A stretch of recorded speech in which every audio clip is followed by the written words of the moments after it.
Hello, franchise friends. Welcome to Franchising Brand Stories. My name is Simon Wise. I'm your host for today, and we've got a very special show today. We're meeting the Trailblazers, the pioneers, the first franchisees of the Back Nine franchise here in the UK. And if you don't know what the Back Nine is, I don't know where you've been, but I mean it's a phenomenal business that's really taken the US by storm. I think they've signed about 500 franchisees now, and it launched in the UK. Right time, right place, and again, delighted to welcome their first UK franchisees, Joe and Ruth. Very warm welcome to you both. Welcome to Franchising Brand Stories. Thank you. Thank you very much. I know you're very busy at the moment, so I really appreciate you taking some time out to come and speak to us. But I just felt it was really important just to meet you guys, get some questions, see where you're at the moment. That will help other people maybe on that journey as well. And we're just going to run through some Q&As. We are live, so doorbells ringing, dogs barking, cats jumping in front of the screen. It all happens here on Franchising Brand Stories. But the live format works well for us because it's really important we get across the authenticity. If you're joining us live, then please feel free to put any questions in the chat that you want to, and we'll make sure we pick those up. But let's dive straight into this. So guys, the Back Nine is launching in Epsom. So where are you at the moment? Where do I find you right now? So we're currently in Derby Square, just across the road from our other venue in Epsom. Yep. And excellent. We're in the midst of kind of demolishing the business beforehand and then setting up our Back Nine in there. So our signs and everything will go up on Friday next week, hopefully. Yep. And then we'll start the inside kind of makeover. Brilliant. And so just to put this into context then, you're launching a 4-bay, isn't it? It's a 4-bay Back Nine centre in Epsom. Yeah, brilliant. So what does that mean in terms of numbers of members? How many members are you looking to build into the centre? Ideally, the sweet spot is 60 members per bay. That's like kind of where we really want to be. But, you know, in the future, we could, at other locations, we could look at a potential 5-bay, and that could obviously increase. But for now in Epsom, we're looking at 60 members per bay. That's not including corporate memberships. That's just, your average golf player and just members. That's fantastic. And just to put this into context, I mean, you've got an existing business that runs alongside this, which is the food hall. Is that right? So I mean, you can leverage both. I know that's been really helpful for you in terms of building the membership and the awareness. Food hall here in Epsom as well. So a lot of our customers are very excited about the Back Nine opening. So we've used lots of their clientele and so it's quite good. Good stuff. So just to be clear, you're not going to be flipping burgers in the Back Nine. No. But they will be. We are going to set up a kind of QR code, so they will be able to scan and order food from our 4 different vendors in our venue, and we can bring it over.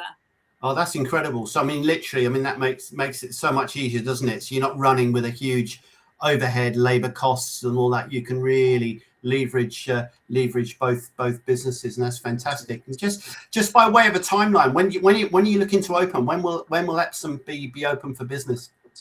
So we're hoping late June, early July. Okay. We should be all set up and running, but it depends. I mean, builders and whatnot, but that's our kind of timeline. Brilliant. Well, listen, we've got some great people joining us already, which is fantastic. And I think it's just appropriate. I mean, Julie's here. Julie's put, is there any social media to follow for the build? So again, talk to me a bit about the local marketing and your approach to that, and how you're raising awareness of what's happening. So we've set up on all social platforms: TikTok, Instagram, Facebook, LinkedIn as well. And I mean, flyering the local area, but you can follow us on Instagram. Yeah. And we'll be showing you all, I've obviously not started yet, but all the demolishing, the kind of rebuild, the rebrand, that will all be kind of captured in the lead up. Yeah, that's awesome. So 4 bays is the capacity for the site, or is there an option to build on additional bays as well? There was, but we kept it at 4 just because we wanted to add some space for, let's say, when we have corporate events or just a bit more free to walk Yeah. around, maybe hosting events. We've also added a recovery room. I'm not sure if any other back nines in the US have done that, but we've added a recovery room. So we'll have a cycling machine, some massage guns, kind of like your own space to recover before you play golf or after you play golf. We also made space for a day office for all our members. So that's kind of why we kept it at 4, just so we can have a little bit more room to play with the recovery room, offices, and, Yeah. And so more in hosting terms, space. I mean, that makes so much sense, doesn't it? I know some of the outlets in America, for example, do the massage chairs and things like that as well. But you're appealing to quite serious golfers here, aren't you? You know, these aren't people that are just going to come for a beer and a swipe. It's serious golfers that really want to improve their game. So you've got to cater for that as much as anything else, I guess. Yeah. Brilliant. Correct. So let me, Julie's asked about the social media and again, really exciting times in terms of building. But so where are you at the moment? Have you got any numbers to share with us in terms of membership or any traction you're getting at the moment for Epsom? So we have completed just a sign up form to show your interest, whether you're looking for a casual play membership, how many times you'd go into the facilities, whether you're going for leisure or a commercial use. And we've got over 150 people signed up. Wow. With just on that side of it as well. Yeah. And there's been a lot of interest all around Epsom. Yeah. And I mean, there's nothing like that in Epsom yet, or the surrounding areas. Yeah. So it's quite a big, whoa, this is coming to Epsom. Yeah, no, that's brilliant. Right time, right place. As I said, it's always the important thing, isn't it? And again, hats off to you guys for being the real pioneers and the trailblazers. But just let me just dive into the story or the origin story here, because I think it's really important. So, what was it about the back nine that made you think, you know what, this is really going to work in the UK? I mean, tell me about your experiences of the back nine, because I know you've got some connections to the US, Joe. So tell me about the thought process behind bringing the back nine into the UK. So I've been traveling back and forth to Arizona since I was little. I was born in America. My dad lives there with his fiance, big golf family, and he was doing golf teaching, not in terms of simulators, just outside, and it's very hot there, and the weather was a big issue. So he stumbled across all these kind of golf simulators, TrackMan, Full Swing, these type of things, and found back nine. He now has 4 back nine locations in Arizona, and they haven't looked back. They love it. They've got almost one where it's at full capacity. I spent 3 months of my time there this past year just learning the business, from going into giving membership tours to teaching people about the different metrics on the golf simulator, everything from top to bottom, the back end. So once I learned the whole business, I realized there's a space in the market for the UK. No one does 24/7 golf. No one has the access of, you can just put your phone up to the door, come in with your golf clubs, and book a tea time for 3 hours, bringing up to as many guests as you'd like. So all these little things added to it, and I thought, why not make it a family affair across the pond and open it up in the UK. Brilliant. And you found that transition really easy in terms of the concept, and because that's the beauty of the franchise, isn't it? You know, you're not starting with a blank sheet of paper. You've got a proven format, a proven concept, which is transposed into the UK market, which is fantastic. Got a quick question here from Lee. I always like to bring the audience in, but Lee's just put in here, have you thought of golf specific fitness as well as a small amount of fitness kit and physio pros and PT training in the space? The recovery is very on trend at the moment. Yeah, I mean, you alluded to that in terms of the add-ons. What are your thoughts about what Lee's saying there? So we've obviously thought about the recovery. We know it's a big thing for golfers. the recovery room is definitely going to be there. In regards to PTs, we will have golf pros on site. They will do their lessons, and they could cater towards the physio of it. I know it's a big part of golf, and we're open to it. I think most of these golf pros would definitely be on board with doing physiotherapy as well as doing obviously their golf swing analysis and working on the basic techniques of golf. But yeah, we're definitely open to it. We've obviously added the recovery room to show that, and yeah. That's awesome. So just tell me a bit about full. Again, I'm not a golfer. I'm not a golfer. I have tried it very unsuccessfully. But the thing that I've learned about the back nine is, and the thing that makes it different is the full swing technology, right? It's. I think Will described it as military grade, and I think that's really important, isn't it? Because there are lots of other systems out there. But what was it that attracted you to the full swing, or what made it, attractive because full swing was involved in this? So I've tried quite a few. I've tried Foresight, I've tried Trackman, and then I tried Full Swing back in February, and I've been using it for the past 3 months. And it's a lot smoother. There's no, as soon as you hit that ball and it leaves the club, it's automatic. There's no waiting, there's no guessing. It's automatic. You get all the numbers, club speed, ball speed, apex, everything you want, you get. And it's just very smooth, very easy, very user friendly. Anyone can use it, and it's got, I don't know how many, 150 golf courses on it. It's got games. It's got driving range. You can even putt on it, which is still crazy concept to me. So it's got everything you want in golf technology, basically. That's awesome, and that makes a real difference, doesn't it? I mean, I have played. I've been on a stag do. Where you play a golf simulator, you whack the ball, and you can take 2 sips of your beer, and then you can see where it's landing. So I know this is really trick stuff.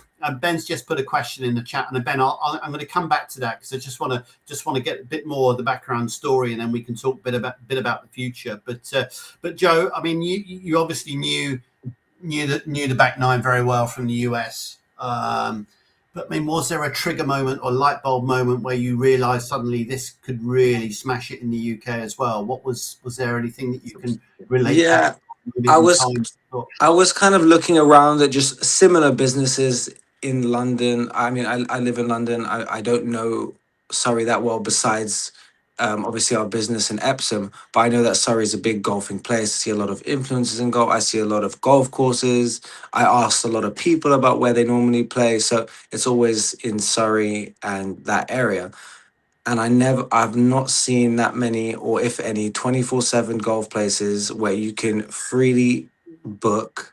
There's no off peak, or all these type of little things that add up, and it's just truly 24/7 golf. And I haven't seen any of that in the UK. So I thought this is the perfect business to take to the UK. No, that's awesome. I mean, and what does that look like in reality from a golfer's point of view? If you wake up in a cold sweat in the middle of the night and you've got an itch you want to scratch and go and play golf, you literally can go down to your centre and let yourself in and play, yeah? Correct. You can come in at 5 a.m., 3 a.m., 12, whatever time you want, and it's there for you. Obviously, it depends on the booking, but even when they're at full capacity, when I was in Arizona, there has never been a time where a customer's ever come back and said, "Oh, you're too busy. I can't get a tee time." Yeah.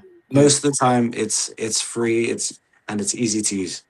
Yeah, no, that's amazing, and obviously the location becomes important then as well. I mean, what were the parameters? What did you use to choose your location? Did you always have something in mind, or it was an opportunity that this unit came up? I mean, tell us a bit about that. I know the unit came up because we had the same landlord for our food hall, and that opportunity came up. But even before that, we're looking for a location that is easy to get to. Parking is also a big thing. I mean, you don't want to be carrying your clubs across the town on the station. So we have parking. All our customers get free parking. Yeah, good. The train that's massively important, isn't it? It's brilliant.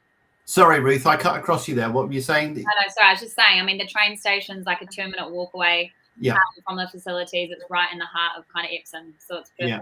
That's brilliant. We'll talk about why Epsom. So, but for anybody that's looking at scoping this out, then I guess the location part is massively important. Yeah. Location is massive, especially for this back nine concept. Yeah, it's huge. You need to find a place where it's obviously, golf friendly, I guess, affluent, and it just needs to be easy to get to, easy accessible, and obviously the right space as well. Okay, no, that's cool. Lee, thanks very much for your question. And again, I'm not ignoring you, Ben. I've got a question from Ben as well, but Lee's put one in here. Simulators are great in the winter and off season. What are your draws for the good weather days? Love the 24/7 availability. Yeah, that's a good point, isn't it? Because look, you're not here to replace the traditional golf, but I mean, it's just providing that. But then you don't have to travel as far. You can go in there. You're not going to spend 6 hours on the course. You can do your 18 holes in 1 hour. Well, you know what I mean? So you just want to go in, you want to do your golf, and then you want to go home. Yeah, got it. And I also want to add that we're not taking away from going out on the course. This is an add-on as well. It's not taking away from your golf time. Obviously, everyone loves going out on the golf course, 18 holes, nice weather. That's what it's all about. But we're an add-on. We're not taking away. We're kind of working together. We're like a combination. So you can practice, you can hit, and then you can go out and enjoy the weather. Yeah, that's really important, isn't it? Yeah. Let's talk a bit about why Epsom. I mean, what makes this such a great fit for the indoor golf and the membership base? I mean, I don't know Epsom too well. I know it's a nice area and there's plenty of golf courses there, but there are a lot of golf courses around the area. But I think the biggest thing is that there's nothing like this in the area. I mean, you'd probably have to go half an hour, 45-minute train ride up to London to get anything like a virtual golf simulator. Yeah. No, I get that. That. The need for something different is really helped, I think. Yeah. And I think Epsom it's a very community based from what I've been, and I know that if we can build a strong community there, it's just always going to do well. Epsom is a very big community base. Yeah, and that's the essence as well, isn't it? For the back nine, from what I've seen and what I've read and what I've spoken, you're creating this community. So people that become a member of Epsom, they have shared experiences as well, don't they? And we'll talk about the technology, but my understanding is it's a very good way of people being part of the community, sharing success stories, learning. And equally, I know that you've got your doors open to younger players as well. You've got golf pros that come in as well and do their tutoring. So community is massively important, isn't it? Yeah, 100%. Awesome.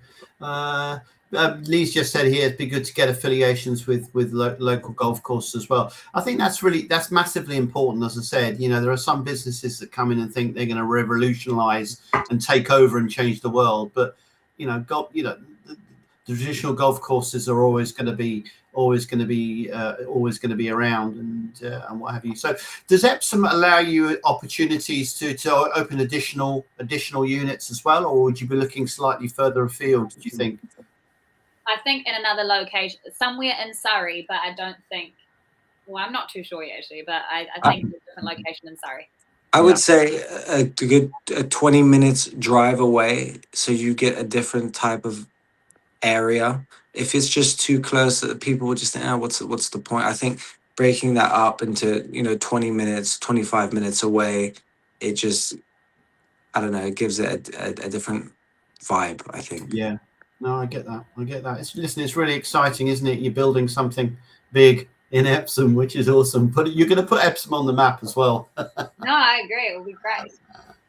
But look, let's talk a bit about this from a business point of view. I mean, and Joe, I guess you needed the confidence that it wasn't just a great golfing experience, but it was a strong commercial opportunity. And what gave you that confidence to know and have the confidence to go forward and launch in the UK market from a commercial point of view?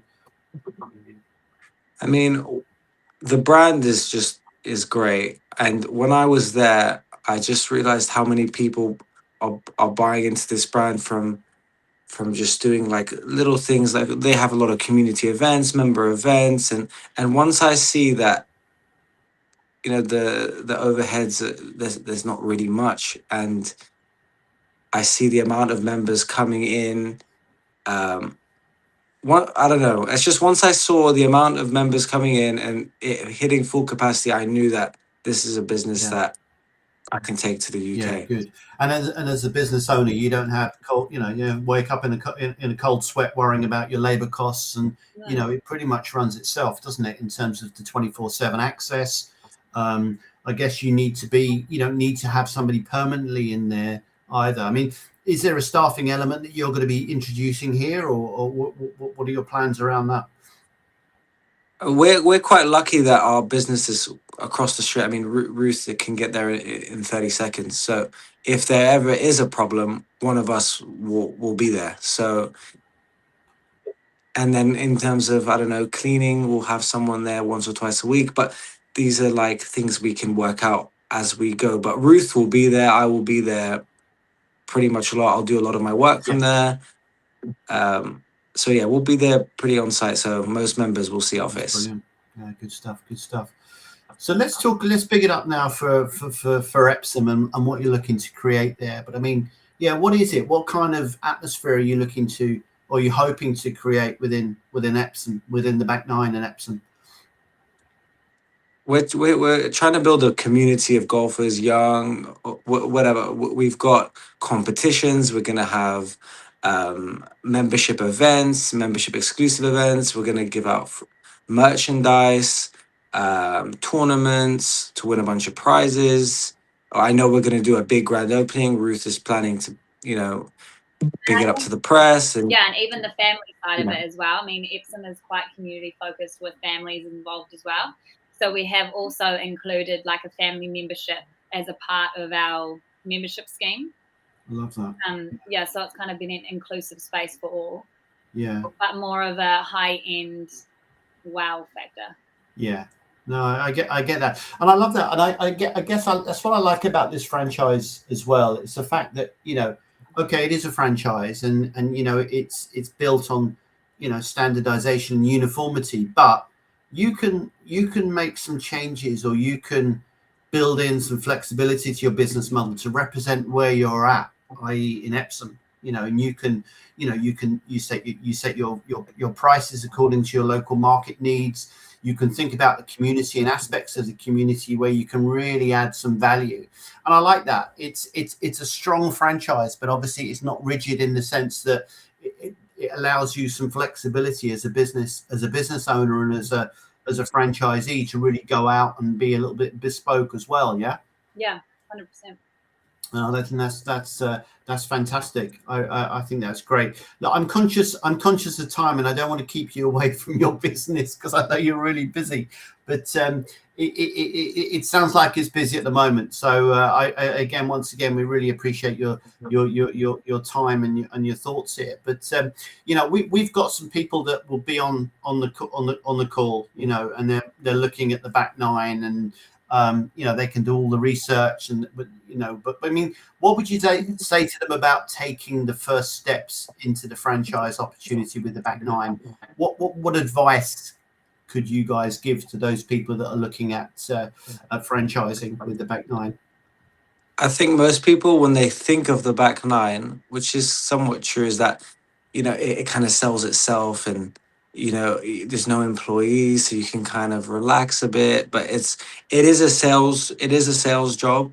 You need people selling memberships. You need to be creating community. The biggest thing is creating a community, because there's so many golf simulators, and there's so many clubs opening up. But if you create that community where people want to be there, people want to meet each other, people want to do a scramble, or people want to play with another person or another member, all these things help.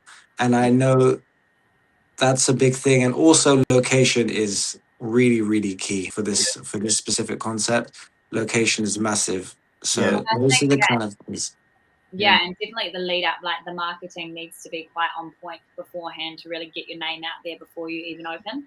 Yeah. And even like showing the behind scenes of creating the space. This is the transformation. Yeah, yeah. So what are your timelines on that? Because that's important, isn't it? So presumably while the outlet's being built, that's when you're busy building the memberships and recruiting the members. Yeah.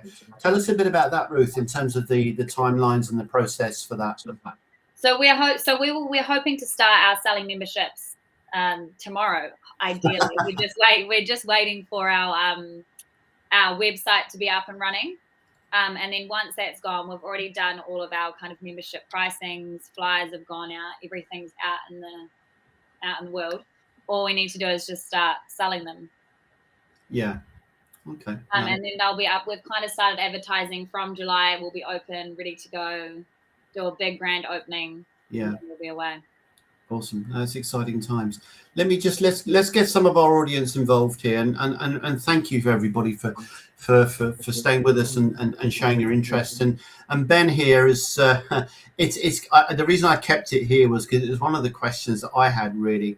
What are your thoughts, Joe, Ruth, on the business in the next sort of 5 to 10 years time? I mean, you've got a great precedent, haven't you, Joe, with what your father's doing in the US in terms of their growth trajectory and the number of centres. So tell me a bit more about your vision for the back nine in the UK from your perspective. Yeah. So yeah, my dad has 5 already in Arizona, and he's looking to do more. We're in the UK. We're trying to be the biggest golf kind of club in the UK.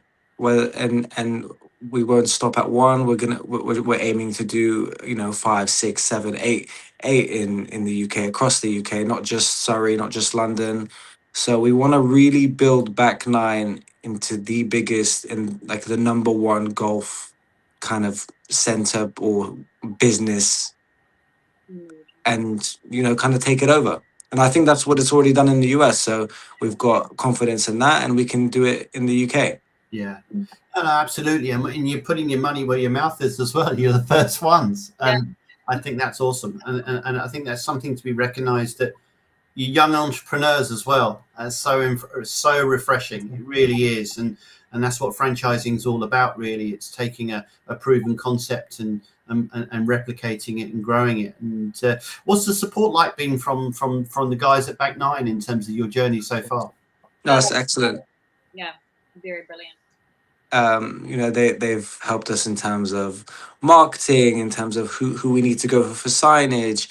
They really do help you kind of almost hold your hand in a way, but they also give you the freedom in terms of designing the place. How many bays you want? Did all these little things? So it's a nice balance of helping you along the way, but also allowing you to have the freedom to kind of express the way you want your own back nine to be. So it's a perfect balance. Yeah, that's awesome. That's awesome. Richard here has asked a question. I mean, feel free to answer this or keep your counsel. It's entirely up to you. But what would be a typical price for membership, and how many members can a unit take? Well, you're running. We talked earlier. You're running a 4-bay, aren't you? Correct. Yeah. So our lowest kind of birdie level membership is starting at $199 a month. Okay. And then it goes up to $249 for the family members, which would be 2 parent holders. And then 3 kids. Yeah. And then our kind of Eagle, more corporate side, goes up to $299 a month. Okay. Excellent. And so like Joe said, we're hoping to cap at the 250 kind of members. Yeah. Per site, and then hopefully we can open up more locations. Yeah. See, and also my understanding of the model, you've obviously got your core membership, but you've got other things you do as well, events. Yeah. You do tournaments as well, don't you? I know that's a big part of it as well, and coaching and there is also the side of you can go in there casually. I mean, one-off and get a one-off kind of hour or whatnot on the simulators. Yeah, well, that's brilliant. That's fantastic. Well, listen, we're coming up to our half an hour, and I promised you I wouldn't keep you any longer than half an hour. But listen, I congratulations on your foresight, on being real trailblazers and pioneers. I love what you're doing, and I think I say for everybody, we wish you all the success that you deserve in Epsom, and your passion, enthusiasm really comes through, it shines through, and let's see you take the UK by storm and open up all of those golf centres. You haven't got any holidays planned this summer then, I take it? No, we're pretty booked up in back nine, so. We're still getting people joining us. It's my mate Harvey. Hello, great to be here. He's a bit late, but he's catching up on the replay. Yeah, that's fantastic. But listen, guys, thank you very much for sharing that. I mean, and sharing your journey so far. It's really inspirational, and as I said, I wish you all the success. If people want to find out more about the back nine, then there's a QR code on the screen where we can share some information. And of course we can also to share your story and your journey as well, and do that little bit to help you build the business out in Epsom. You're already getting some people here saying, I would love to come and visit at some point if you're open to it. Amazing. Yeah, definitely. Oh, brilliant. And Ben, again, best of luck. I'm certainly you'll make a huge success. You know what? You're absolutely right, Ben. The energy is awesome, absolutely awesome. And listen, good luck to you. I'm going to stop waffling. I'll leave you to get back and keep doing all the good stuff. But thank you very much indeed for your time today. We really appreciate it. And thank you very much. Good luck. All the best. Thank you. Thank you. All right. See you later.